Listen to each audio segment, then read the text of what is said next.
रात्रीच्या जेवणामध्ये बनवली होती पावभाजी. तर मी इथं भाजी शिजून घेतली आणि पातेल्यामध्ये तेल घातलं आणि त्याच्यासोबत बटर घालायचं, नाहीतर बटर जळून जाते.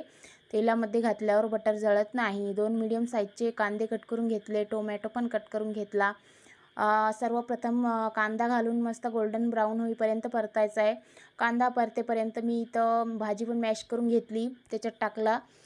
टमाटे टाकले, टमाटे पण छान गळेपर्यंत परतून घ्यायचे आहे. तर इथं बघू शकता. त्यानंतर मी त्याच्यात घातलं लाल तिखट आणि पावभाजी मसाला. ते छानपैकी परतून घ्यायचं आहे आणि घालायची मॅश केलेली भाजी.